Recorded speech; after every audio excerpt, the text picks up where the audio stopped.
If you bring up the Bible in normal conversation with people, the sorts of responses you're likely to get are maybe people will be curious, maybe they will be interested, but more likely they'll be tense, they'll be slightly embarrassed, and they'll probably be skeptical as well. Has anyone experienced that? No. Yeah. Mainly embarrassed. It's a bit of an embarrassing thing to bring up in normal conversation. My question for you to discuss on your tables now is why? Why is it embarrassing when you bring up the Bible in conversation? Off you go, discuss on your tables.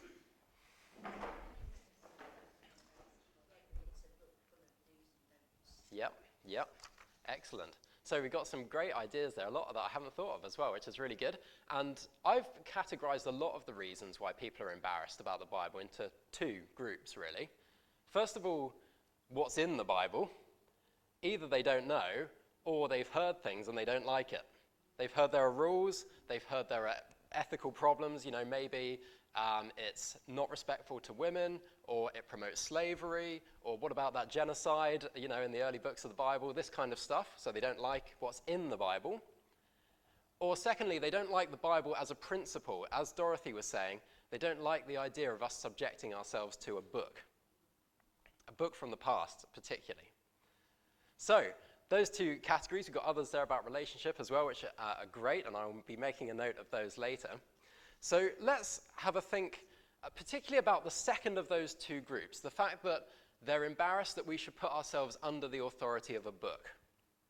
Because over the next weeks, we'll be talking about what's in the Bible, and a lot of the things people are embarrassed about in the Bible. So let's leave that for now and talk about the Bible as a whole. Submitting yourself to an old book, that's embarrassing. Now, let's face it, sometimes we are embarrassed about the Bible. If we're in a big group of people and it turns out that, the conversation moves towards the fact that we're a Christian, it can be really hard to hold our ground and to say, well, the Bible says such and such about that particularly controversial issue that you're talking about at the moment. We can be embarrassed. So I'm hoping that this evening will help you to understand why we're sometimes embarrassed and why we shouldn't be. And I also want to say that I'm going to be talking in broad brushstrokes. So we're going to be doing a little bit of history, a little bit of how thought has developed over time, and I'm going to be talking very broadly. There have always been different schools of thought. These are trends that explain a lot about a lot of the people you will meet. And I hope that will be clear as we go through. Okay, so I'm going to look at 3 reasons why people are embarrassed about the Bible. Firstly, will be the way we think, and by we, I mean 21st century people in the UK. We're embarrassed about the Bible because of the way we think. Secondly, the story we tell ourselves about the way we think. Okay, stick with me. And thirdly, the way we understand spirituality. So the way we think, the story we tell ourselves about the way we think, and our understanding of spirituality all create an atmosphere where we're likely to be embarrassed about the Bible, and we'll think about why. After that, we'll think about a different way to think where we can have confidence in the Bible. Okay, so first of all then, the way we think. The way we think in the 21st century in the UK is not the same as the way people think across the world. It's not the same as the way people think in Uzbekistan. And neither is it the way that people have thought throughout history. If you pick someone out of the 1600s and put the two of us together, we would think in different ways. So what's normal for us is not normal universally. And there's a history behind what we think is normal, the way we think, that comes largely from a period of time in the 1600s called the Enlightenment. And I want to summarize a key change that took place in the Enlightenment that makes us think the way we think today. And I'm going to describe it as a switch, like that, okay? 2 things switching places. Now, before we look at the switch, let's just make sure we do understand the way we think today. And this is why you've got the pictures of the ladies on your tables. 3 characters. Does anybody... how shall I do this? Who knows who all 3 of them are? Yeah, a few people. 2 people. Who knows who 1 or 2 of them are? Right, okay, I'm going to come around to the tables and give you a bit of help. First of all, discuss what do these 3 characters have in common? Okay, great. Can I get you all together again? I'm not going to go around all the tables, but this table over here have hit the nail on the head. So tell me, what do those 3 characters have in common? Go on, Zara. Thank you. They go against the grain of social norm. They all grow up in cultures that are trying to push something on them. In the case of the girl in the top left, her name is Lyra, and the bad guys in that particular show, His Dark Materials, are depicted as basically Roman Catholic priests, and they are inflicting their religious authority on her and everybody else, and she rejects that and goes her own way. In the middle, we've got Belle from Beauty and the Beast. Belle is very well educated and loves to read, and the villagers are like, why would you want to read? That's ridiculous. And she rejects that, and she goes and reads. And then in the bottom left, you've got Mulan, who is a warrior from ancient China at a time when only men fought in the army, and she goes and joins the army. So again, rejecting the culture. They're also all women, which of course is significant. It's a very, there's a feminist agenda going on there, but that's fine. Like, I'm not talking about that this evening, but that is significant. So, I was going to ask, how are the cultures they reject portrayed? But as very few of you have seen all 3 of them, you could use your imagination. Basically, those cultures are inflicting beliefs and viewpoints and ways of living on these people, and they are rejecting them. Doesn't take much imagination to understand that. They're sort of oppressive. I've got a list of words here. They're oppressive, they're intolerant, they're dogmatic, they're wrong, they're old-fashioned, they're immoral.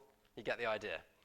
That's the culture, and these sort of heroes here are rejecting that culture. Now, when we see these characters rebelling against their culture, as we watch these films and TV shows, what are we supposed to think is the greatest virtue? What are they showing us that's so good about what they're doing? Have a think about that and just discuss it in your tables for a few minutes, and then I'll ask. What's the great virtue that they're portraying?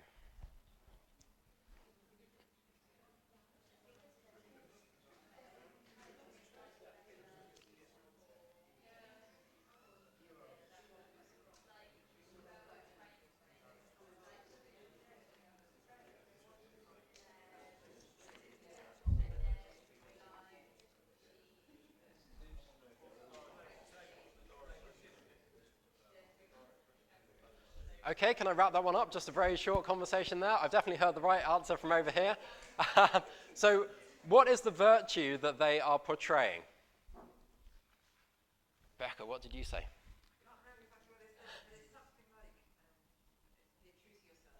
Be true to yourself, yeah. So, freedom to be yourself and make your own choices. Be yourself, exactly. You control your destiny. You discover the truth for yourself. You don't let other people tell you what's true. You discover it. You don't let anyone else tell you what to believe. You challenge old-fashioned values, particularly in the case of Mulan in the bottom left there.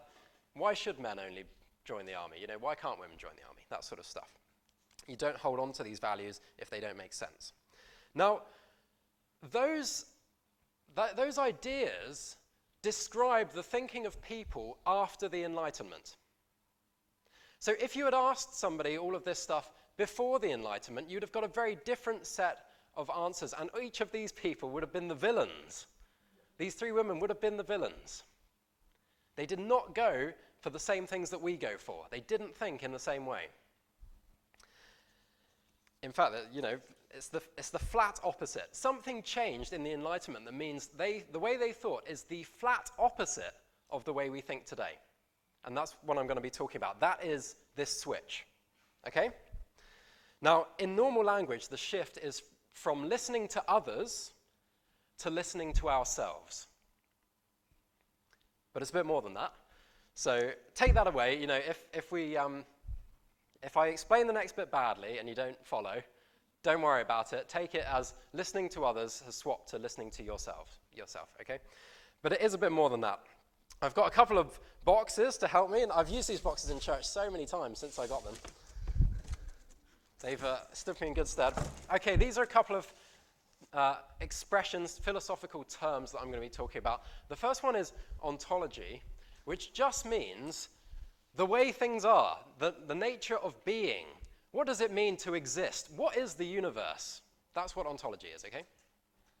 The other one is epistemology, which is how do we think about things? What questions do we ask? How do we discover things? It's about knowing. So this is about being, and this is about knowing.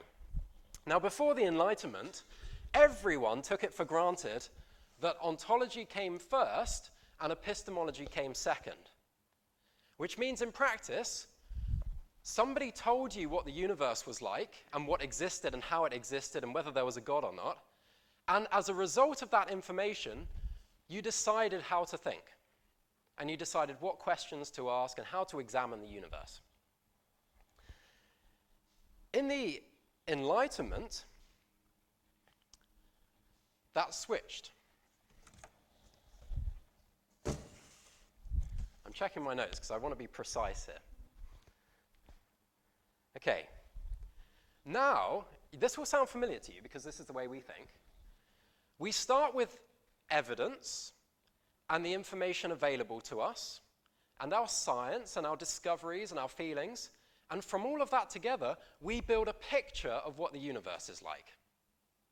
Can you see the difference? Now that started, this, as I say, is a switch that took place in the Enlightenment, and the Enlightenment was a process that took a long time. It's generally considered to have been started by someone called Rene Descartes, who made the famous statement, "I think, therefore I am." You've probably come across that. Now, what Rene Descartes thought, he was a religious man, he was a Christian. He had fought in a war as a soldier, in a war of values, a war of religion. And he'd been told by his religious authorities what to think, but then he saw that he was fighting against other people who had been told by their religious authorities what to think. And he thought, this is crazy, like we can't both be right. And I'm being told by so many different people what to believe and what to think. I'm going to go and lock myself in a room.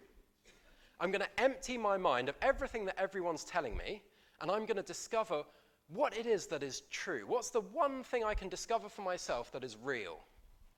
And what he came up with was, I think, therefore I am. I think, therefore I must exist, because I'm a thinking thing.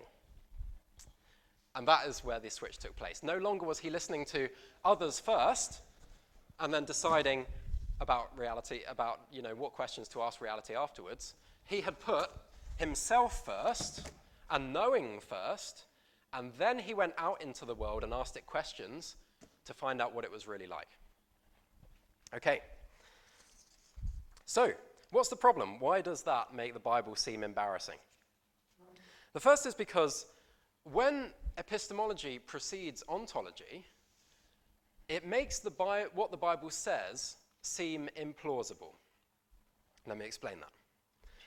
After the Enlightenment, many people put the Bible on a bookshelf, and they left it there to gather dust while they thought to themselves, let's leave that there for now while we reach our own conclusions about the universe around us, rather than letting this old book tell us what to believe. Let's form our own conclusions. And so people did their science. This is epistemology, by the way. They're making inquiries about the universe. And sure enough, people like David Hume, you might have come across him, started saying things like, well, we never observe miracles in the universe. And so this book that talks about miracles must be talking nonsense, because we've never seen a miracle. They just don't happen. So that's embarrassing. The Bible is now talking nonsense. This way round makes the Bible seem implausible. The second reason is that the Bible basically insists that we go back to this. It insists that it will tell us about the nature of reality, and based on what it tells us, we put it first, we can then think for ourselves. It insists on that way round. So that seems unenlightened, Immanuel Kant, another philosopher in 1784, wrote an essay called What is Enlightenment? And he said that if you have things this way round, then you're actually intellectually immature. You're letting other people tell you what to think instead of making that decision for yourself. That's immaturity. It's the equivalent of Belle and Moulin and Lyra all just caving in to their cultures and not resisting them at all. So that's embarrassing. The Bible asks us to naively trust it instead of relying on our critical thinking. Those are reasons why this shift makes the Bible seem embarrassing. Do you want a second just to discuss that on your tables and see if it makes sense? Turn into your groups for a second and try and describe that to each other, what I've just said. We don't need to be embarrassed, and I've heard Bernie critiquing this view already over here, for one simple reason, and that is the Enlightenment switch isn't as enlightened as it seems, and it has a big stumbling block, which is if you put your knowing first, so you put I'm not having a go at science, but you put your science first, and then from your science you build a picture of the universe. How do you know if that method works? Because how do you know what there is to be known? And how do you know what is real but can't be known? Okay. Basically, let's put it like this. How do you know the limits of your knowledge if you start with your knowledge? Let me give you an illustration. It's a bit like insisting you're safe to drive a car blindfolded because you can feel the controls. That's what it's like. But you can't see the road in front of you, and you don't even know if you're on a road. You might be on a beach. So all of your knowing is like the controls. You can feel them, and you feel the controls. You feel like you know where you're going, but you can't build an accurate picture of reality because you don't know whether you're on a road or not, or what the road does. When you start with epistemology and build your ontology from scratch, you either have to assume that your knowledge is 100% reliable and ultimately unlimited, because you can eventually discover everything that there is to be known, or you have to admit that human knowledge is mostly reliable and limited,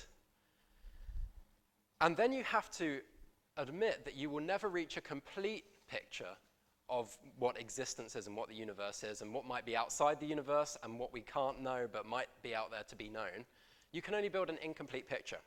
Now, most people are happy with that. They're happy to admit that our knowledge is finite, we are limited, we're generally reliable but not completely, and that's fine. We'll never reach a complete picture, but we'll sort of maybe get close.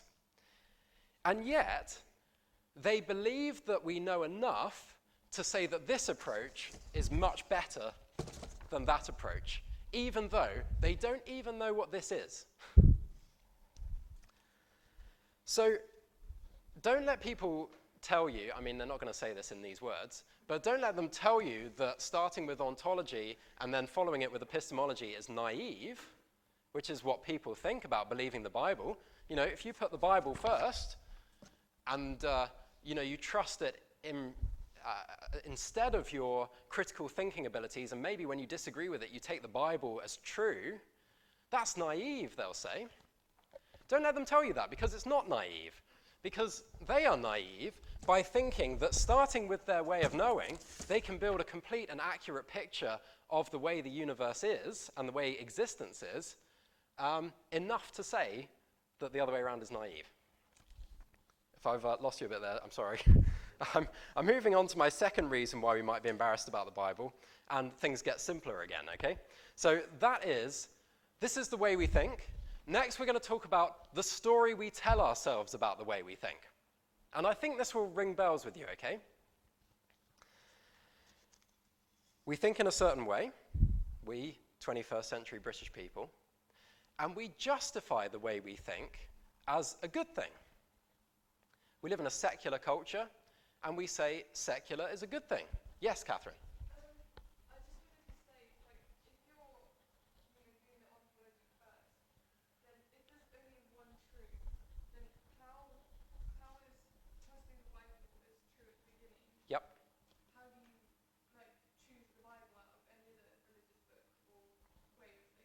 Yes, good question. Thank you very much. We might come on to that later. Yeah, that is a good question. What we'll do is, that's a big question, so we will come back to it a little bit at the end. But then, actually, the whole series of Sunday at 6 talks will be looking at the world from the Bible's point of view. And one question we can ask ourselves is, does this make sense of what we see? And maybe we'll see the answer to that. Good question, thank you. So, in a nutshell, this is the story we tell ourselves. We are very rational people. We try to be balanced and unbiased.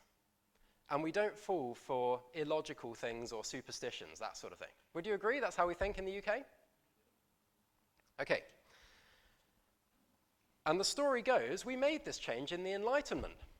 I've got some more boxes here. Reason. Perfect, reason.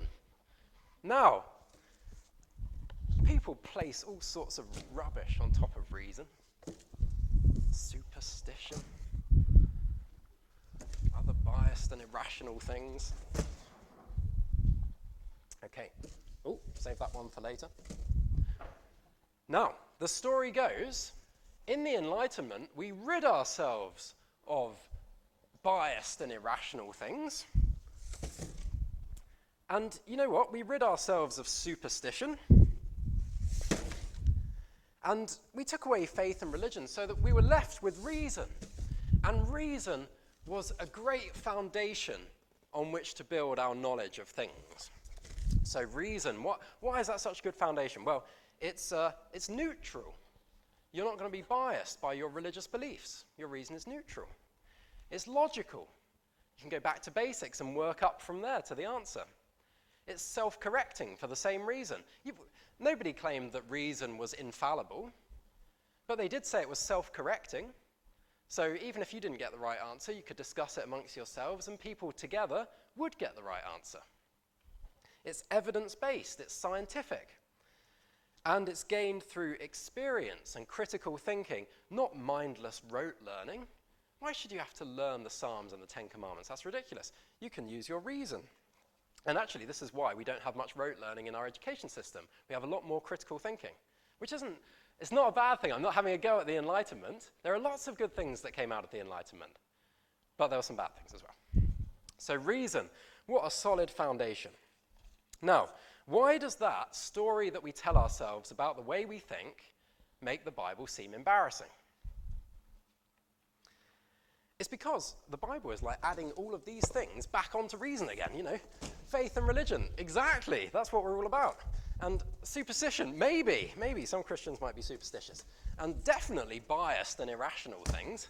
Miracles, you know, we're saying that there is a God out there who tells us what we can and can't do. We're very biased as Christians. Now, these things, they say, hold us back and keep us in the dark. We'd be much better getting rid of them and going back to reason. You remain a bit of a foolish idiot if you keep all of those things on there, because you're stifling the self-correction and the neutral and the logical evidence-based nature of reason. So, that's embarrassing. The Bible is trying to suppress the way you think. It's suppressing you and keeping you in the dark. On the top of that piece of paper where you've got the three ladies there, Lyra, the whole point of the trilogy, His Dark Materials, is exactly that point.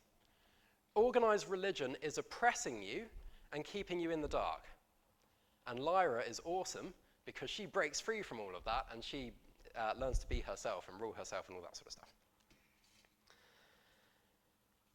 But we don't need to be embarrassed because the story that's told about the way we think is not the whole truth. There's actually a box missing from our story, as you've seen down here. And this is assumptions about reality. These are your presuppositions, if you like philosophical terminology. And these sit underneath reason at all times.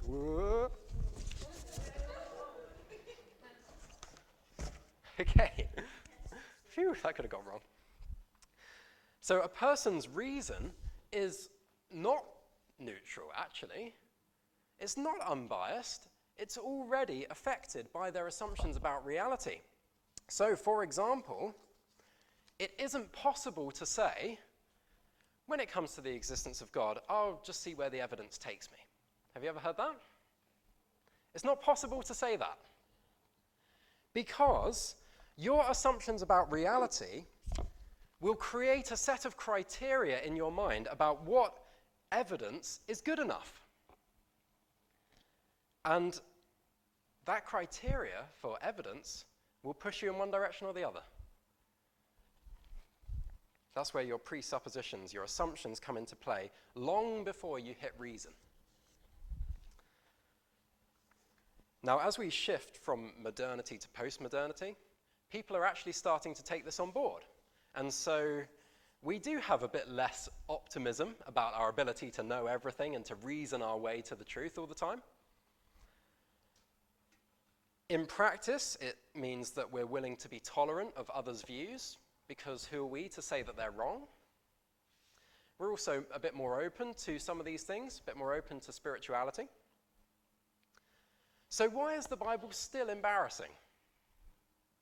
And now I'm going to talk about our third thing. Let me just move these boxes out of the way and try not to make them fall on my head. That was number 2, the story we tell ourselves about the way we think. We've looked at the way we think. Now we're going to talk about the way our culture views spirituality. We do get it, all of us, that reason is a good thing. And evidence is a good foundation for building knowledge. Everyone agrees that. And yet, there's got to be something more out there, people will say. We can't find it with our reason and knowledge and our science, perhaps. But when we die, there's got to be something more. I don't believe that people just die and there are very few people who are 100% convinced that all we are is atoms and molecules and whatever. When you die, you're just dust, and who cares? Most people are happy to admit that there seems to be more meaning to that in life. Something inside us, as I heard Bernie saying before, says, maybe there is a spiritual world. That makes sense to us. So, have you ever heard somebody describe themselves as spiritual, but not religious? Yeah. Spirituality, yes. Bible, no. God or gods, maybe, yeah. Bible, no. And here's why. We understand spirituality as something above us. So here we go. Down here is the physical world. That's the world that we inhabit. And above it, there is a spiritual world. Here we go. But it's not easy to find the spiritual world. I don't know if you agree, but there seems to be some sort of gap between us and the spiritual world. And we need to bridge that gap. There we go. So, to bridge the gap, you might recognize some of these. We look inside ourselves for feelings about God and the transcendent. Maybe we try to empty ourselves through meditation and hope that, that creates a portal through to the spiritual world. Or a lot of people will try things like spiritual charms. They'll try necromancy, speaking to the dead. They might try fortune telling. All of these ways are attempts to bridge this gap between the physical and the spiritual world. It's unlikely that one person would do all of those things. You might have somebody who's into meditation, and you have another person who's into fortune telling, another person who's into necromancy, but, they might be separate people. They won't all do them all. So what's the problem? Why does that make the Bible seem embarrassing? It's that the Bible doesn't encourage the kind of attempts to bridge the gap that I just mentioned. And in fact, it flatly condemns them. Which puzzles us and makes us think, what's going on? Isn't the Bible interested in us reaching the spiritual realm? What's it on about? It seems like the Bible is actually out of touch with our understanding of the spiritual realm. So that's embarrassing. The Bible hasn't kept up. It's out of date. It's an old-fashioned book. It doesn't even get spirituality. But we don't have to be embarrassed for two reasons. There's a problem with our view of spirituality. The first is that it comes from us, so how do we know that it's true? Unless you're pretty convinced that one of your bridges is the correct one, how do you know? How do you know that that is the contact with the spiritual world? It's self-taught, but it isn't really subject to reason, so it's not really self-correcting. It's not really logical. You can't really test it. So it basically boils down, I'm sorry to say, to speculation. Here we are in our physical world, and we speculate about how to get to the spiritual world. And that is 21st century spirituality. That's the first problem.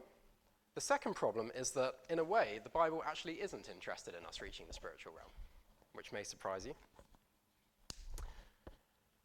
And that's because it puts the gap in a different place. Oh dear, look at that. Okay, I hope you can see over the mess there. I'm going to write physical back on here where it was. And I'm going to write spiritual more or less where it was. They're in one bubble. The Bible is not interested in us reaching the spiritual realm because there's another gap that's much bigger. And that is the gap between the physical and the spiritual realm. In other words, all created things and their creator.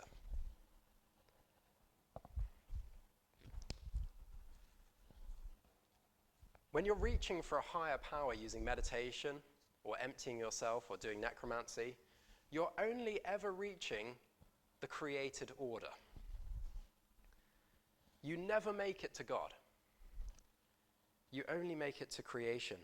And the Bible is interested in you meeting God. In fact, it definitely doesn't want you to reach out to the spiritual realm and think you've made it to God, because then you're committing idolatry. You're worshipping. You remember that verse in Romans? They worshipped and served the created things rather than the creator. Those created things might well be spiritual, but they haven't bridged the gap to God. So let me finish, I've gone on a bit, sorry, with a different way to think. How do I see the Bible as a Christian? Why aren't I embarrassed? And in fact, let me put that question back to you. If you're a Christian, then you can answer this question. In your groups, on your tables, why aren't you embarrassed to live by an old book, the Bible? Discuss that for a few minutes. Yeah, and that direction is really important. God down to people. People never find God. God reaches out and finds people. Yeah, great. So you've covered all the things I've got here. First of all, there's no shame in admitting that we need God to tell us about himself. There's no shame in admitting that we can't discover God by ourselves. That's actually let's not blow our own trumpets. That's a very humble and sensible thing to say.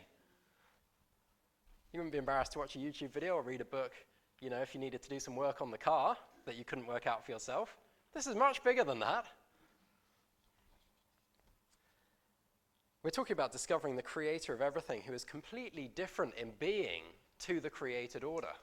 That gap, as Malcolm has rightly pointed out, is too big for us to cross. We need him to cross it to come down to us. A computer game character has more chance of discovering and getting to know the player of the game than we do of getting to know God and discovering him by ourselves. That's how ridiculous it is. Unless God tells us about himself. It's revelation. And the Bible claims to be exactly that.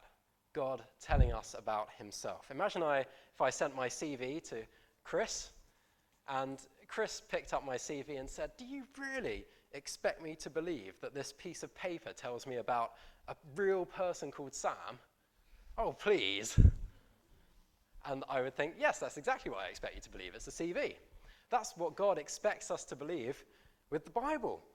He says, this is my revelation about myself. I expect you to believe it and to receive it as such.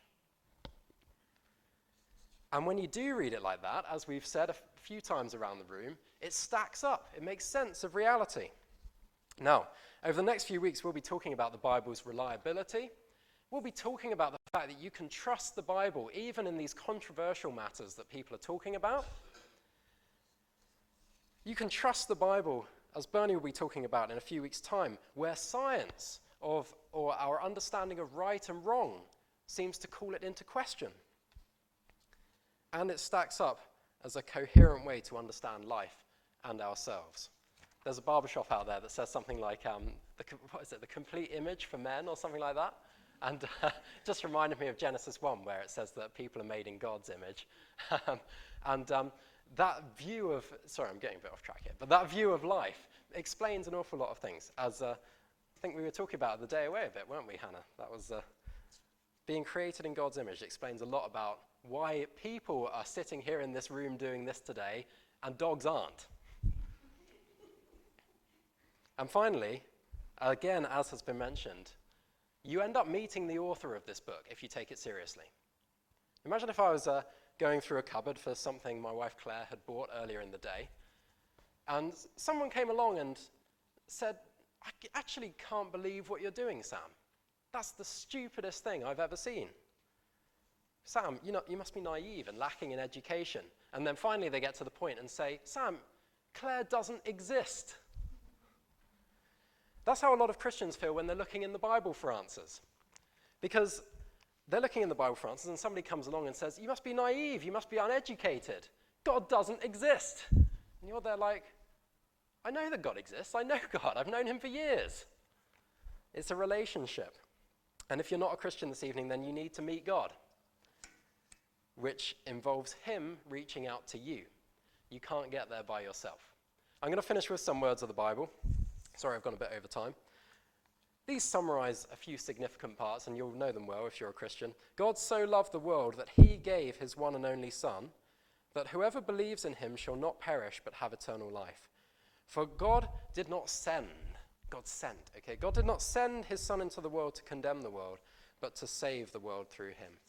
Hebrews 1 says, in the past, God spoke to our ancestors, being the ancestors of the writer to the book of Hebrews, a Jewish person. In the past, God spoke to our ancestors through the prophets at many times and in various ways. Lots we could say about that. None of these people were sort of super sensitive spiritual sages looking for a revelation from God, and they just stumbled upon it. These were normal people who were interrupted in their normal daily routine by a God who just wouldn't take no for an answer. A lot of these people are like, no, God, you're not sending me. Moses at the burning bush, no, you're not sending me. And God is like, yes, I am. Jeremiah, 3 times, I think, like, no, you're not sending me. God is like, yes, I am sending you. God spoke in the past to our ancestors through the prophets at many times and in various ways over a long stretch of history. But in the last days, he has spoken to us by his Son, who also just happened to walk past people and say, follow me.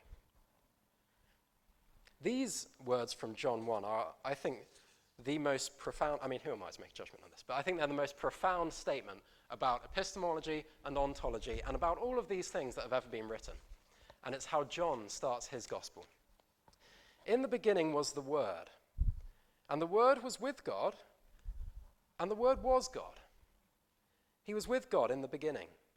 Through him, all things, physical, spiritual, whatever, all things. If something exists, it's either God or it's created by God, because those are the only two things that exist. Through him, all things were made. Without him, nothing was made that has been made. In him was life, and that life was the light of all mankind. The light shines in the darkness, and the darkness has not overcome it. The Word became flesh and made his dwelling among us. We have seen his glory, the glory of the one and only Son who came from the Father, full of grace and truth. No one has ever seen God, but the one and only Son, who is himself God and is in closest relationship with the Father, has made him known. Catherine, I guess the answer to your question is, when a person has looked at all of the claims of the Bible, they then have to make a choice. Do they believe it or not? And in a way, the whole of the Bible is like one big court case where the evidence is presented, and you, the judge, in a way, have to make the decision, do I believe it or not? And then the outcome of that, you have to decide.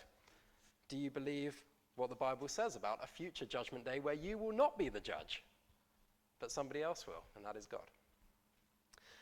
One final discussion question, just to let this settle in. What do you make of all that? Just turn quickly into your tables and discuss, what do you make of everything we've looked at tonight?